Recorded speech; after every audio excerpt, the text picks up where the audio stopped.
Bonjour à toutes et à tous. Merci de votre présence pour ce débat. Merci à Lina pour ce film. Et j'appelle donc la réalisatrice de ce film, Lina, à nous rejoindre. Please come.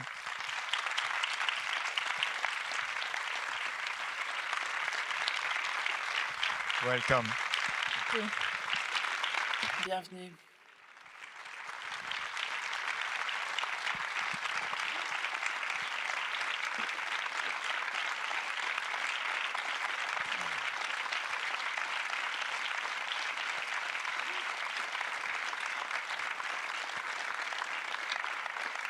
Et j'appelle également Hasni Abidi, spécialiste du Moyen-Orient, professeur à Genève, qui va participer à ce débat et nous apporter son éclairage et son expertise. Merci.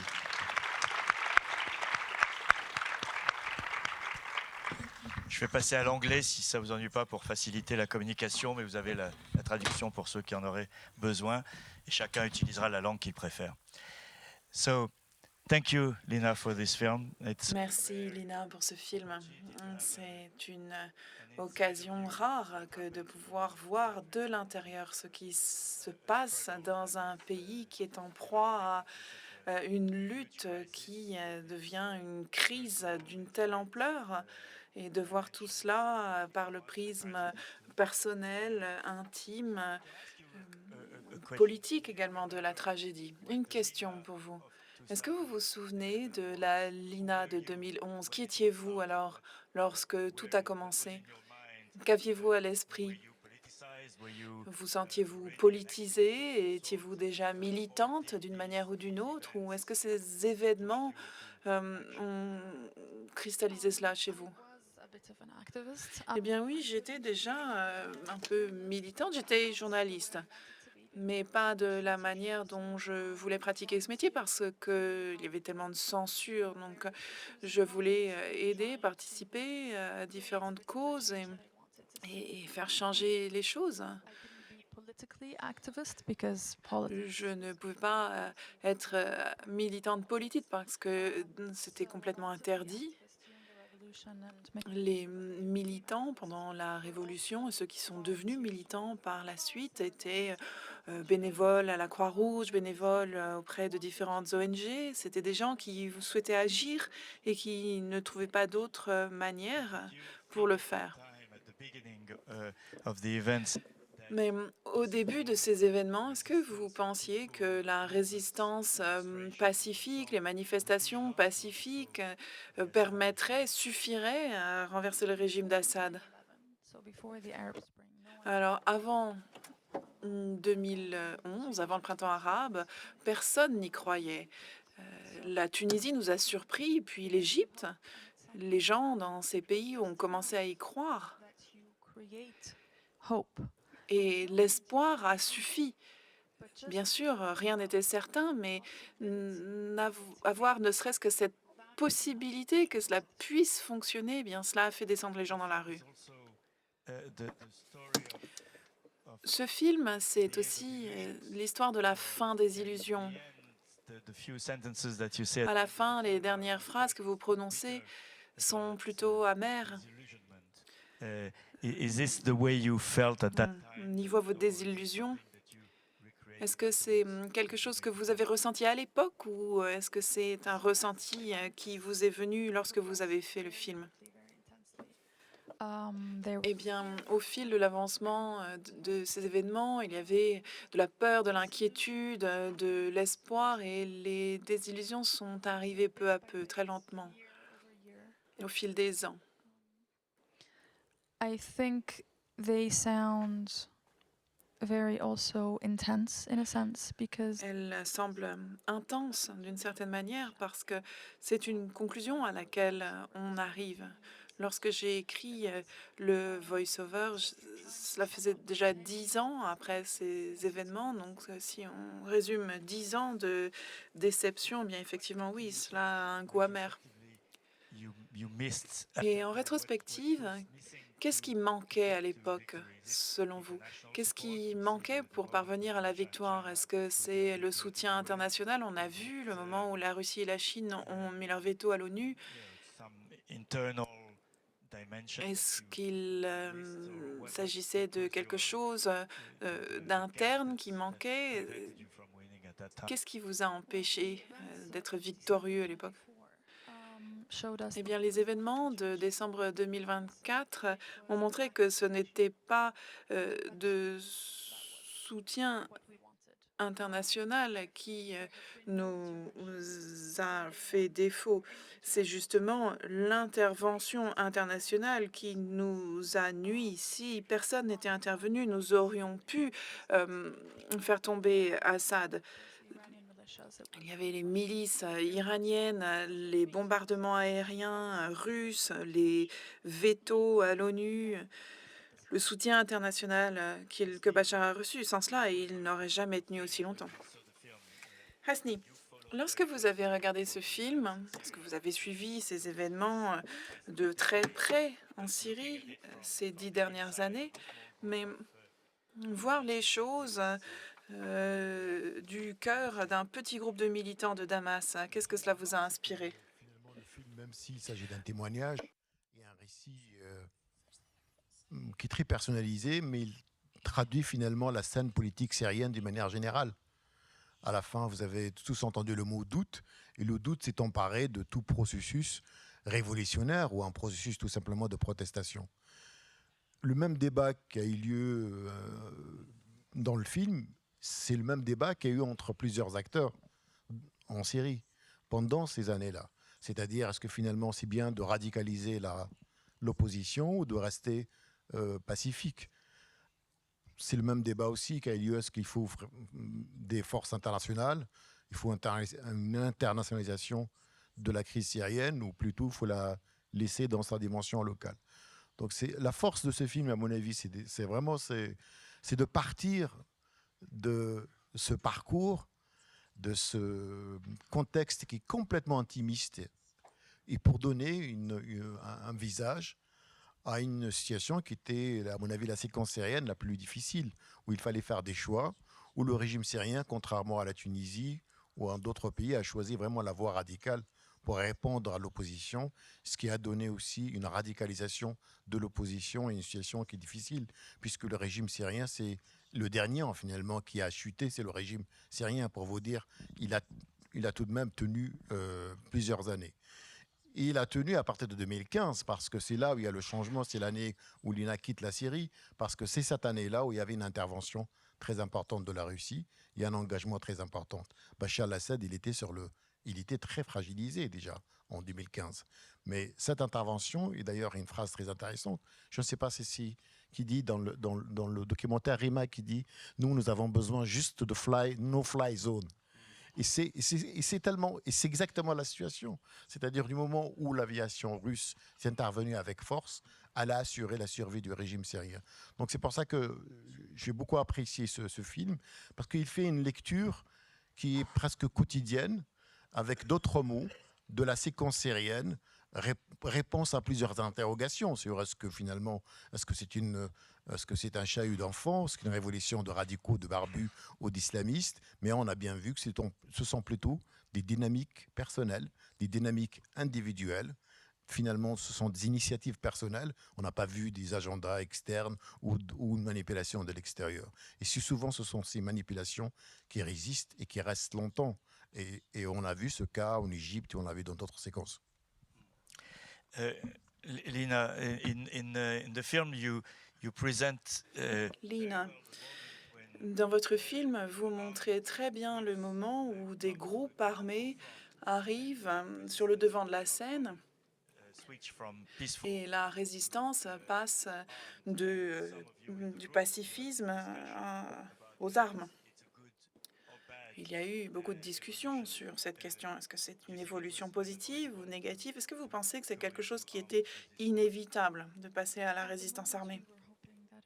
would be avoidable. Eh bien, à l'époque, on espérait que ce serait évitable, mais aujourd'hui, en rétrospective, lorsque l'on voit à quel point il était prêt à aller loin, eh bien, je ne pense que ce n'était pas évitable.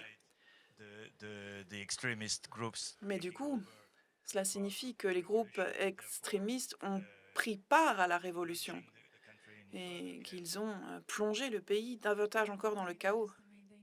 Um, Effectivement, c'est le danger principal ici. Lorsque l'on prend les armes, to defend themselves, of course they les gens qui prennent les armes, bien sûr que les gens ont le droit de se défendre, mais les armes, ce n'est pas quelque chose que l'on peut contrôler.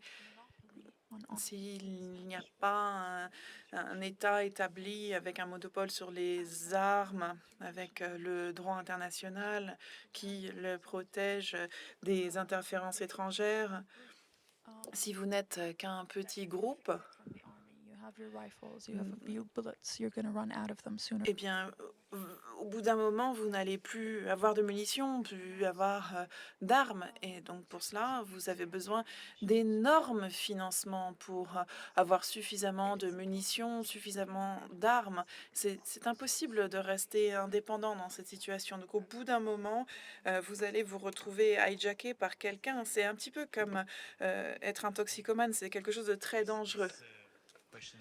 Hasni, cette question de la résistance armée et le fait que vous deveniez client de ceux qui fournissent les armes, est-ce que c'est un dilemme qui est courant? C'est posé pour la France, mais c'est posé pour plusieurs États où il fallait intervenir dans la mesure où il y a une opposition. Les Turcs ont commencé les premiers et d'autres États. Et c'est un choix qui est très, très difficile. Et c'est vrai un printemps arabe ou des manifestations contre le régime menées de manière pacifique, c'est une assurance vie pour tout mouvement de protestation. Mais à un moment donné, il y avait le doute et aussi des interrogations, et face à des pertes énormes, face à la torture, face aussi et ça c'est aussi un élément important, la tentation de l'étranger, la tentation de l'extérieur pour mener finalement ou pour soutenir un groupe ou un autre. La question qui se pose, c'est que ce n'est pas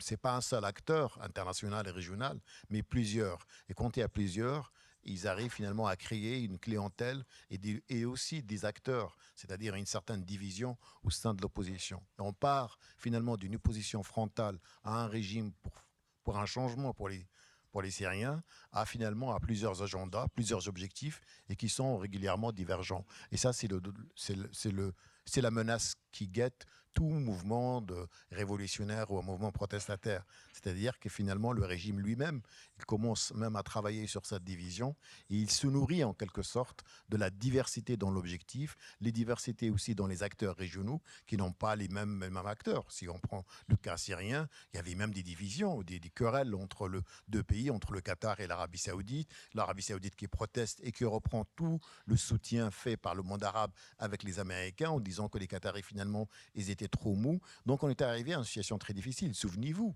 les réunions ici à Genève même, à Lausanne, à Montreux, ce qu'on appelle les amis de la Syrie, c'est tout de même des décennies de tentatives d'organiser l'opposition qui n'a pas conduit à une chose vraiment pour fédérer cette opposition. Mais encore une fois, je reviens sur les dynamiques locales, parce que finalement, quand on pense à ce qui s'est passé au mois de décembre, c'est-à-dire le 8 décembre 2024, on a bien vu, c'est plutôt le local. Certes, il y a des interventions, mais ce sont les dynamiques locales qui ont pris le dessus sur justement ce jeu-là entre entrepreneurs locaux et acteurs régionaux.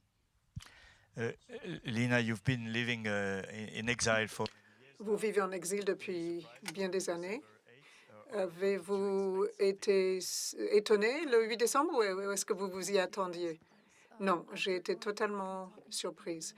Après avoir parlé d'autres personnes, j'ai constaté que plusieurs personnes attendaient une grande opération dans le nord, mais une opération ciblée. Le projet n'était pas de reprendre tout le pays.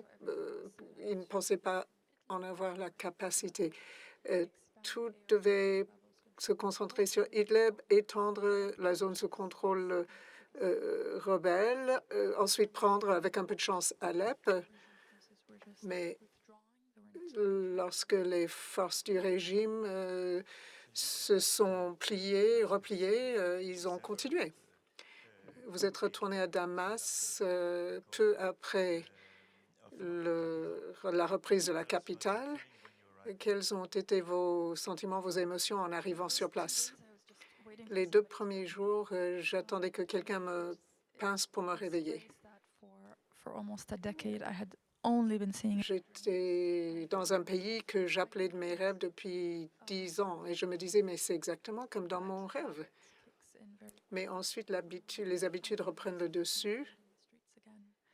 J'ai repris mes habitudes, je circulais en ville, je revoyais mes amis, j'ai pu voir à quel point nous avions vieilli d'un côté comme de l'autre. Mais l'euphorie ne rend pas justice à mes émotions. On était sur un nuage. Il faut un nouveau vocabulaire, je pense, pour des émotions à cette échelle. On était plus qu'heureux. Bon, on était déjà préoccupés, on avait déjà des inquiétudes qui étaient justifiées, il s'est avéré.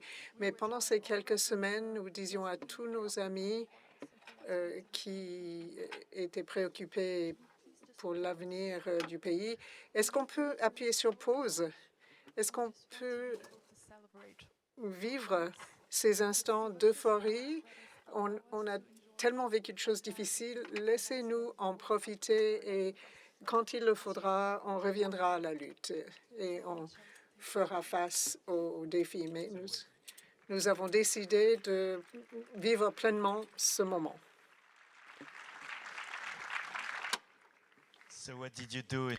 Alors, qu'est-ce que vous avez fait à Damas?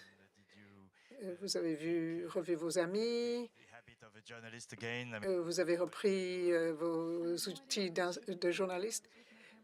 Je filmais sans arrêt, je ne savais pas pourquoi. Je suis allée à Damas, à Homs, dans d'autres villes. Je n'ai pas eu le temps d'aller dans toutes les villes. La première personne que j'ai revue, c'est Soussou. Elle est toujours aussi active. Elle n'arrête jamais. Elle est incroyable. En ce qui concerne les autres personnages du film, ils n'étaient pas à Damas. Lorsque je suis arrivée, il n'y avait que Soussou, mais bien sûr, il y avait d'autres amis que je n'avais pas revus depuis 15 ans. Et lorsque je déambulais dans la rue, je croisais des gens qui venaient d'arriver également. Et nous avons nos habitudes dans un café du centre-ville. Nul besoin de prendre rendez-vous. On se retrouve tout naturellement dans le café. Les Syriens ne sont pas très démonstratifs. On ne s'embrasse pas, on se serre la main. Mais pendant ces 3 semaines que je suis restée sur place, je n'ai jamais eu autant de personnes qui se prenaient dans les bras. Partout, les gens souriaient, s'embrassaient, se faisaient des accolades. Il y avait aussi beaucoup d'activités qui étaient organisées, des discussions, des conférences, des événements culturels, des projections de films. Tous les films qui ont été interdits pendant toutes ces années, les Syriens n'avaient pas vu les films des réalisateurs syriens. Un groupe de personnes avait un projecteur portable. Ils faisaient des projections sauvages de films sur les murs pour les populations, pour les locaux. Un média en exil est revenu, a rouvert ses bureaux, a de nouveau des correspondants. Un journal qui a repris l'impression sur papier de son journal. On disait que c'était un marathon. Tous les jours, il y avait au moins 6 ou 7 événements qu'on devait absolument voir. Il y avait aussi des moments très émouvants, comme par exemple lorsque des personnes qui ont reçu la confirmation de ce que leurs proches qui avaient disparu étaient morts. Et ils avaient la possibilité enfin d'en parler ouvertement, de pleurer ces gens en public. Il y a eu des funérailles énormes. Hundreds of thousands of La première manifestation à Damas, des centaines de milliers de personnes sont descendues dans la rue pour arrested les obsèques d'un went to militant qui avait été torturé, relâché, exilé aux Pays-Bas and then he went back to Syria et knowing qui est retourné en Syrie, sachant qu'il serait arrêté. Il a été arrêté, il a disparu, sa famille n'a plus de nouvelles, personne n'a eu de nouvelles. Une semaine avant l'effondrement du régime, il a été tué.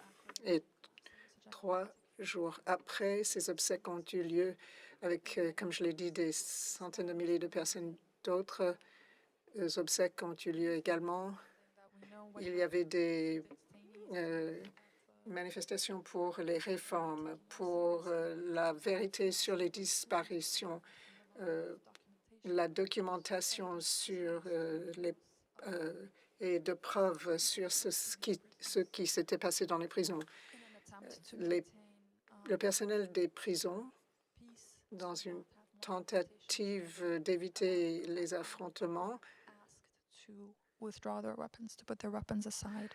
ont pu rentrer chez eux et ont demandé à rentrer chez eux et déposer les armes et de bénéficier d'une immunité Fled the country. et de quitter le pays. Mais lorsqu'ils ont quitté le pays, leurs témoignages sont partis avec eux. Donc, tous ces gens qui avaient vu ce qui s'était passé dans les prisons. Alors, il se passe vraiment tellement de choses. I was just telling you before we started, the honeymoon is over. Je vous disais avant le début de la séance que la lune de miel est terminée. Cette semaine, sur la côte, les choses ont pris un tournant vraiment dramatique. honeymoon is over. Asni, la lune de miel est terminée, The challenge dit Lina. that the new Syria has Le défi faced is just pour la nouvelle Syrie est énorme. its neighbors, De l'intérieur, de ses pays voisins, des grandes puissances régionales. Quelle est votre évaluation, appréciation de la situation? 4 mois nous séparent finalement de la chute du régime et on est souvent impatient quand il y a un changement radical au sein d'un régime autoritaire qui a régné tout de même depuis 1950. Les défis sont énormes, comme tu viens de le dire. Mais pour les Syriens, c'est d'abord, jusqu'à maintenant, ils sont dans ce mood de délivrance. Ce qu'on avait vu, c'est une partie infime des souffrances, de ce climat c'est l'état de la terreur. C'est un état policier. C'est les groupes armés, les groupes radicaux, les groupes terroristes qui ont aussi régné une terreur horrible et qui ont aussi contribué dans la conduite finalement de cette guerre, mais aussi dans la radicalisation des esprits en Syrie. Il faut pas le dire. La responsabilité, elle est énorme, avec bien sûr l'intervention des acteurs. Donc ce qu'on voit aujourd'hui finalement, la situation de la Syrie, elle est dans un tournant. Dans un tournant, 22 millions, et vous avez une force syrienne qui arrive avec pas du tout de résistance de l'armée syrienne, et les forces sont 20 000 et 30 000. L'actualité malheureusement qui est terrible, qui nous rattrape aujourd'hui, ce qui s'est passé dans la côte de l'Est, montre finalement que l'élément sécuritaire, il est primordial. D'abord, ramener la sécurité dans ce pays-là, avant de parler de la question économique, des sanctions et de la transition. Et la question se pose, comme elle s'est passée dans plusieurs phases de transition en Amérique latine, elle s'est passée dans d'autres pays. Est-ce qu'il faut commencer par la justice ou il faut commencer plutôt par la transition politique et pardonner? Beaucoup de Syriens aujourd'hui disent finalement ce qui s'est passé ces derniers jours, ces dernières 48 heures, c'est parce qu'on n'a pas jugé les gens coupables. C'est parce qu'on a sous-estimé la restauration du régime autoritaire. Mais est-ce que les nouvelles autorités sont en mesure, ont les moyens d'entamer tout de suite ce qu'on appelle une justice transitionnelle? C'est vrai, théoriquement, c'est le meilleur moyen finalement pour que les gens finalement assistent à la réparation de ce qu'ils ont subi, de ce que leurs familles ont subi, torture, prison, etc. Et en même temps, un autre point de vue qui dit non, il faut d'abord commencer par la voie politique, c'est-à-dire la réconciliation, construire des institutions, aller vers des élections avec soit une déclaration constitutionnelle et laisser la justice de côté parce que c'est très important. Nous n'avons pas ni le temps ni les ressources pour affronter des décennies de finalement de demandes de réparation, de demandes de justice, tout simplement les séances qu'on appelle les séances de réconciliation. Et ça, c'est un paradoxe. Et la Syrie, elle ne peut pas y faire face seule. Et c'est pourquoi il y a un soutien finalement de certains pays. Notamment, on a vu que les nouvelles autorités se tournent vers les pays qui ont plus de moyens financiers, surtout, qui sont l'Arabie Saoudite, les pays du Golfe, et bien sûr avec un soutien timide de la part de certains pays occidentaux. Mais le défi énorme, c'est le défi sécuritaire. La Russie n'a pas dit son dernier mot. Elle ne va pas laisser finalement ses acquis militaires sans alternative. Et les Iraniens, qui est l'autre acteur qui est inquiétant. Il y a forcément les anciens. On a plusieurs expériences dans le monde qui ne sont pas très loin de l'expérience syrienne, où l'ancien régime finalement revient, les anciens du régime reviennent ou veulent soit déstabiliser les nouvelles autorités, puisqu'elles sont fragiles, elles sont très vulnérables, et elles peuvent exactement comme les mouvements avant la chute de Bachar al-Assad, qui ont fait appel à des États étrangers, eux aussi, ils peuvent faire appel à des pays étrangers. Ils ont des soutiens en Irak, ils ont des soutiens très importants en Russie, des soutiens aussi iraniens, et qui peuvent en effet déstabiliser un petit peu cette nouvelle ère qui s'annonce en Syrie, mais qui s'annonce sans... C'est vrai qu'elle est forte d'une audience populaire. On a bien vu les Syriens qui ont soutenu en tout cas cette volonté de préserver l'acquis révolutionnaire, tout simplement la fin de l'ère de Assad. Pour eux, c'est déjà important. Donc je dirais, je reste tout de même un peu pas pessimiste, mais je dirais que ce qui attend les Syriens est un chantier énorme, parce que leur révolution, elle est importante, mais elle est, contrairement à d'autres cas comme la Syrie, comme la Tunisie, où il y avait une institution militaire qui a tout simplement accéléré le départ des militaires. On n'a pas vu vraiment le retour, ce qu'on appelle le retour de l'autoritarisme. Dans le cas, par exemple, libyen, c'est un autre cas où il n'y avait pas d'armée, et donc ce sont plutôt les milices. En le cas égyptien, où le président est parti, on a vu une restauration de l'autoritarisme, mais par un coup d'État et ensuite des nouvelles élections. Dans le cas syrien, c'est que nous avons un groupe armé qui est toujours qui est perçu comme une organisation terroriste qui prend tout simplement le pouvoir et qui son président devient le président de facto de cette Syrie. Et c'est une situation qui est paradoxale, inédite dans tout processus transitionnel.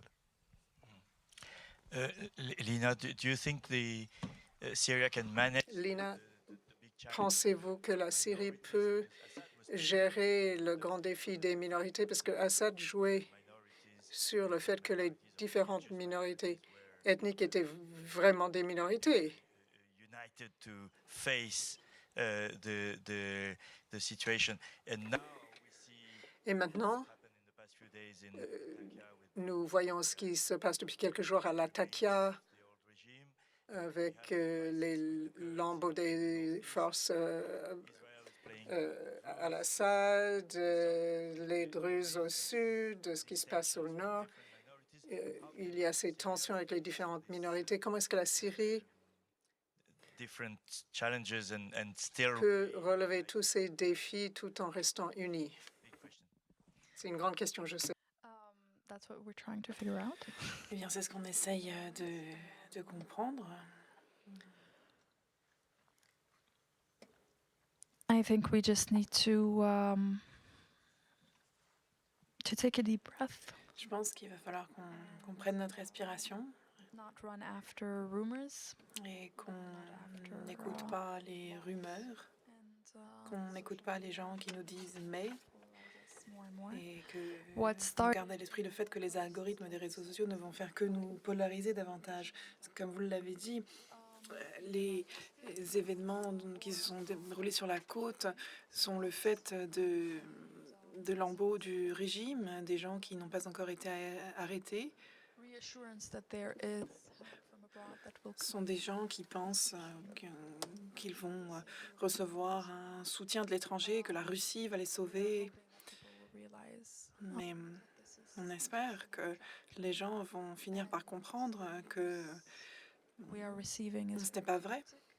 Les informations que l'on reçoit sont très chaotiques. Il y a énormément de violations des droits humains commises par les deux camps, les restes du régime, mais également les milices qui sont censées s'organiser et devenir la nouvelle armée, entre guillemets.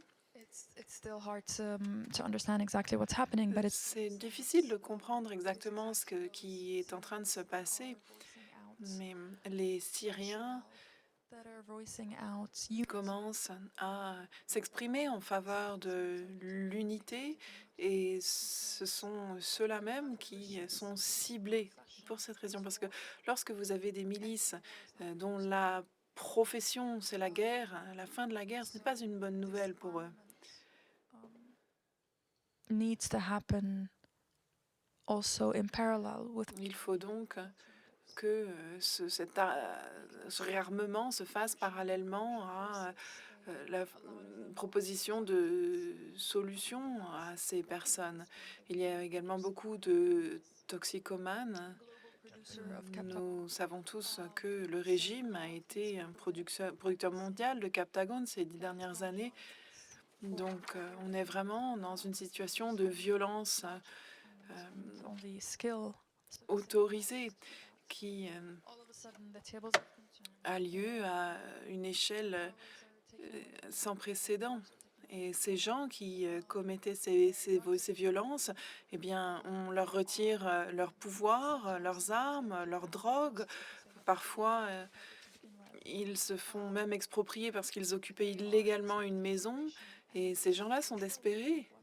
Ils sont désespérés, mais ils ont toujours des armes. Beaucoup d'armes ont été récupérées, mais pas toutes. La Russie contrôle encore des bases militaires. Leurs avions font des allers-retours. Personne ne sait réellement ce qu'ils font, ce qu'ils ramènent, combien d'armes sont là, combien d'armes ils amènent dans le pays.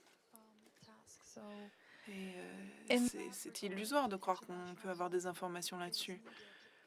Et en ce sens, nous avons besoin d'aide internationale afin de pouvoir convaincre les acteurs internationaux de nous laisser tranquilles finalement, de manière à ce que nous puissions gérer sur le terrain ce qui se passe entre nous. Et si on a des colons israéliens qui s'approprient des terres, promettent d'envoyer des armes, ils jouent à leur petit jeu médiatique. Ils promettent même d'aider les Kurdes. Bien sûr, beaucoup de Kurdes ont refusé cette aide. La situation compliquée entre la Turquie et les Kurdes complique encore les choses parce que la Turquie était un des principaux soutiens à la stabilisation, mais si cette carte est jouée contre nous, alors nous perdons un allié important pour la stabilisation du pays. Beaucoup de milices qui tentent de se structurer en armée ont le soutien de la Turquie et ne sont pas indépendantes dans la prise de décision, ou au moins ne l'ont pas été jusqu'ici. Et comme Hasni l'a dit, un processus transitionnel, cela peut prendre des années. Les gens sont en danger et il faut prendre des décisions rapides. On a besoin de solutions rapides. Je pourrais bien sûr dire beaucoup de choses sur les gens qui sont au gouvernement aujourd'hui, mais je n'aimerais pas être à leur place parce qu'ils ont un écheveau bien complexe à démêler. Merci, cela donne une belle vue d'ensemble de la complexité de la situation et des défis à surmonter. Passons à présent aux questions du public. Il y a des micros qui circulent dans la salle. Je vois qu'il y a une question ici, au milieu. Oui.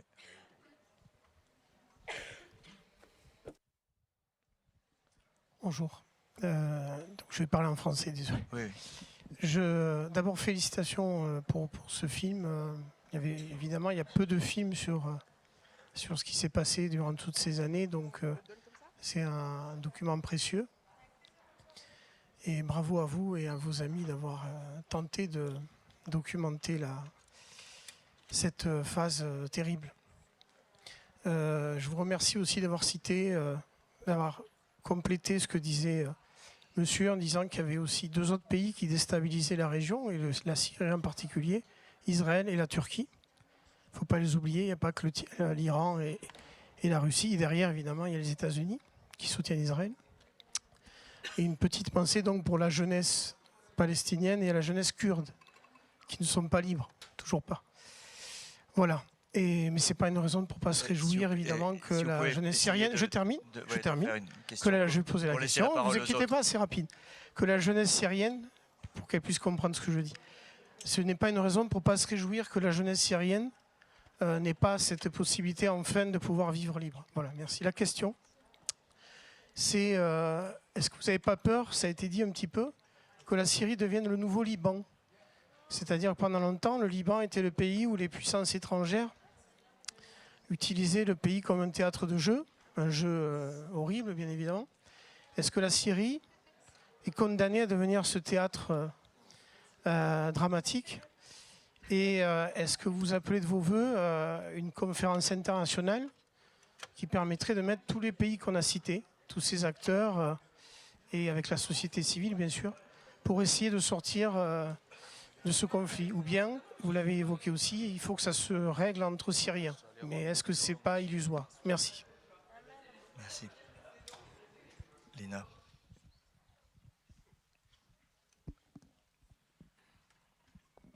So things we could handle ourselves, we prefer to Eh handle. bien, les choses que l'on peut gérer nous-mêmes, nous préférerons les gérer nous-mêmes. Mais de toute évidence, la politique internationale, c'est pas quelque chose que l'on peut gérer nous-mêmes. Donc, il va falloir travailler à ces 2 niveaux. Est-ce que je crains que nous devenions comme le Liban? Bien, moi, j'ai peur qu'on devienne comme l'Irak, comme la Libye. Bien sûr, la liste de nos craintes est sans fin. Mais la réalité, c'est que la côte du Levant, donc du sud de la Turquie au nord de l'Égypte, est un terrain de jeu pour des puissances internationales depuis plus d'1 siècle aujourd'hui. Et au bout du compte, la création de l'État d'Israël, c'est exactement cela. C'est un collectif d'intérêts de pays qui se sont réunis et qui continuent à soutenir ce projet aujourd'hui, qui soutiennent cet État qui représente, qui incarne l'interférence internationale. Ce n'est pas que le Liban qui est un terrain de jeu. La côte du Levant, c'est une zone stratégique sur la carte du monde. Cela a toujours été le cas et de tout temps, nous avons souffert de cette interférence. Voilà nos craintes, mais c'est notre destin et il va falloir nous y confronter. Oui, ici. Premier rang.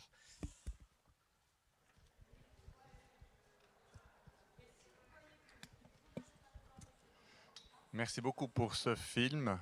Donc, Yazan, Syrien, installé en Suisse, à Genève depuis une 20aine d'années. Ayant eu la première partie de ma vie, une 20aine d'années en Syrie, j'étais traumatisé par le fait de ne pas pouvoir dire un seul mot contre le régime dans les rues. On se méfiait les uns des autres. Le fait de voir que vous filmez dans ces circonstances, ça me paraît juste hyper courageux. Et puis, rien que pour ça, je voulais vous remercier, vous et votre équipe, de ce que vous avez fait, d'avoir rendu ça possible à l'image. Donc là, je parle et je tremble. Tellement c'est fort.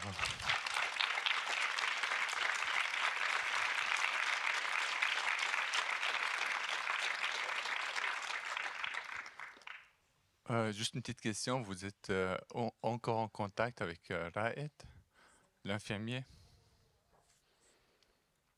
Le paramédic. He is more. Oui, alors c'est plus l'ami de Soussou. Through her. J'ai des nouvelles de lui par elle.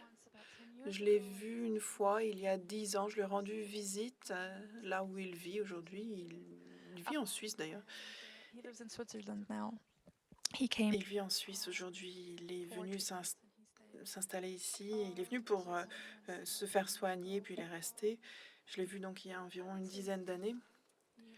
Il va bien. Il avait déjà un fils à l'époque. Maintenant, il en a eu un deuxième. I don't know if he would go back to Syria now. Je ne sais pas s'il retournerait en Syrie aujourd'hui. I mean, today I can maybe give a bit more details about his work because he was not just a paramedic. Peut-être qu'aujourd'hui, je peux parler un petit peu plus de ce qu'il faisait. Il n'était pas juste paramédic, il était chef des paramédics à Damas et il a été ciblé précisément parce qu'il aidait les autres infirmiers à faire leur travail, à faire leurs devoirs et travailler au service de tous dans tous les territoires. Donc, c'est pour ça qu'il a fallu se débarrasser de lui. For him to say this, unfortunately, Aujourd'hui, c'est estimates a lot of the moins risqué d'en parler. we have to take out a lot of details. Et pour ne mettre personne en danger, nous avons dû retirer beaucoup de détails. Ça, c'est simplement un exemple de ce que nous avons fait.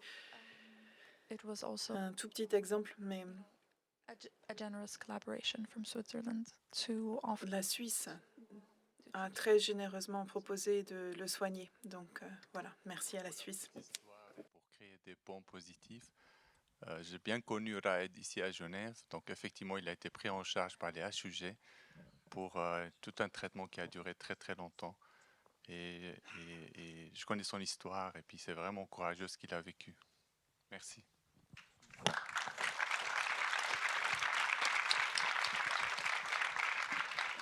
Oui, là, quatrième rang.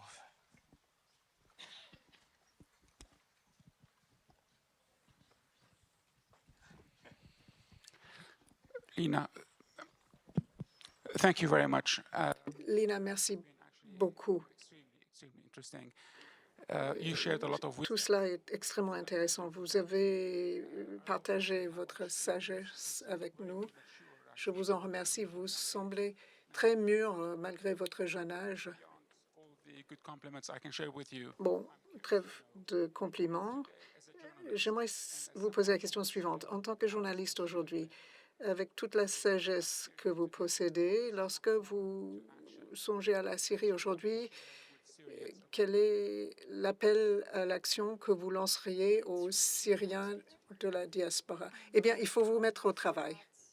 Il faut vous mettre au travail jusqu'ici, jusqu'à la chute du régime. Je comprends que les gens Themselves and their families. avaient peur. Leur priorité c'était de se sauver leur famille. Il était trop risqué d'agir contre le régime. Les personnes, I mean, there were people that were il y avait des gens qui avaient tout simplement trop peur pour descendre dans la rue. but we don't have to fear any. Mais nous n'avons plus à avoir peur de ces choses aujourd'hui. There's a lot Alors je dirais que nous avons besoin de toutes les bonnes volontés et nous avons besoin de tout le soutien, toute l'expérience et l'expertise gagnée pendant ces années de révolte, toutes les ressources. Et il y a une manière pour chacune de nous aider. Tout le monde peut mettre la main à la pâte. even if you Donc, don't même si vous ne savez pas par où commencer, posez la question à un ami, à une amie, lisez des articles, trouvez un groupe en ligne, contactez-les, proposez votre aide. Toute l'aide sera la bienvenue. Est-ce que vous pensez que les gens vont se mobiliser maintenant? Ah oui, c'est déjà le cas.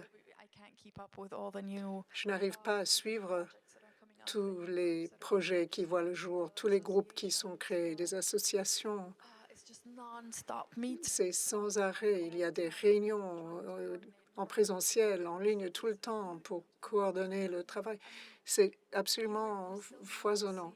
On ne voit pas très clairement quelle est la situation sur le terrain. Ça prendra du temps pour s'éclaircir, mais on n'a presque pas le temps de dormir tant il y a à faire. Oui, ici. Merci beaucoup pour le film. Je peux traduire en arabe après si ça va pour Nina. Désolée. Merci beaucoup pour le film et je peux traduire en arabe si jamais pour Lina plus tard, si c'est d'accord pour vous, parce que je m'exprime mieux en français et en arabe. Ah, donc Allez-y en français, c'est bon. En fait, je suis venue à Genève en décembre 2015. J'ai fui ma ville Alep à l'époque et je trouve ça extrêmement touchant. Merci beaucoup d'avoir partagé ces films avec nous parce que déjà en tant que Syrienne et alépine, à l'époque on a vu la guerre, on ne savait pas ce qui s'est passé. On était enfermés à la maison à chaque fois qu'il y avait des bombardements ou enfin, bien sûr, il y avait tout le temps l'état de siège et tout, mais on ne comprenait pas ce qui se passe en fait. Et la première fois qu'Alep a été bombardée, nous, on était sur le balcon, parce que moi, j'avais de la chance en fait d'habiter à la région Est, je crois, bref, à une autre région, l'Est ou l'Ouest, bref. Mais j'avais de la chance d'habiter dans cette région, on va dire, et j'ai vu tous les hélicoptères, il n'y avait pas d'électricité, il n'y avait pas Internet. Les téléphones ont été coupés, en fait, parce qu'on ne veut pas que le peuple sache ce qui se passe. Et le moment où je suis arrivée à Genève, c'est là où j'ai compris ce qui s'est passé, en fait, parce qu'on n'a pas accès à ça. On n'a pas cette chance d'avoir déjà l'électricité pour charger un caméra ou autre. Enfin, voilà, donc merci beaucoup d'avoir réalisé ça. Thank you. On a le temps pour une toute dernière question. Non, bah écoutez. Pierre, juste pour dire que dans le même sillage que ce film, il y a environ 10 films documentaires syriens sur la révolution syrienne que je vous invite à voir. Je les ai oubliés tous, mais j'en ai trois, je me rappelle de trois. C'est Jihad à Hollywood, c'est un grand acteur syrien qui malheureusement a été obligé d'aller immigrer. Il travaillait comme livreur pizza, Uber, et ensuite il a décroché un poste dans le cinéma américain et qui raconte d'une manière merveilleuse aussi les années de la Révolution. Deuxième film, c'est Arki, raconte. C'est une dame aussi qui raconte son quotidien depuis le Nord. Troisième film qu'on avait aussi vu, c'est l'hôtel des migrants. Il raconte aussi l'itinéraire de Syriens qui veulent aussi tenter leur chance pour immigrer en empruntant la voie balkanique. Et je trouve que c'est un exercice qui est formidable, c'est-à-dire de codifier la révolution syrienne, de laisser une trace. Elle est utile à la fois pour la reconstruction, pour la réconciliation, mais aussi c'est un témoignage important pour raconter le quotidien de ce qu'a vécu les Syriens pendant ces années. Juste pour vous signaler un peu cette production. Merci Hasni. Merci Lina pour ce témoignage. Thank Et you. merci à Thank vous. you for coming.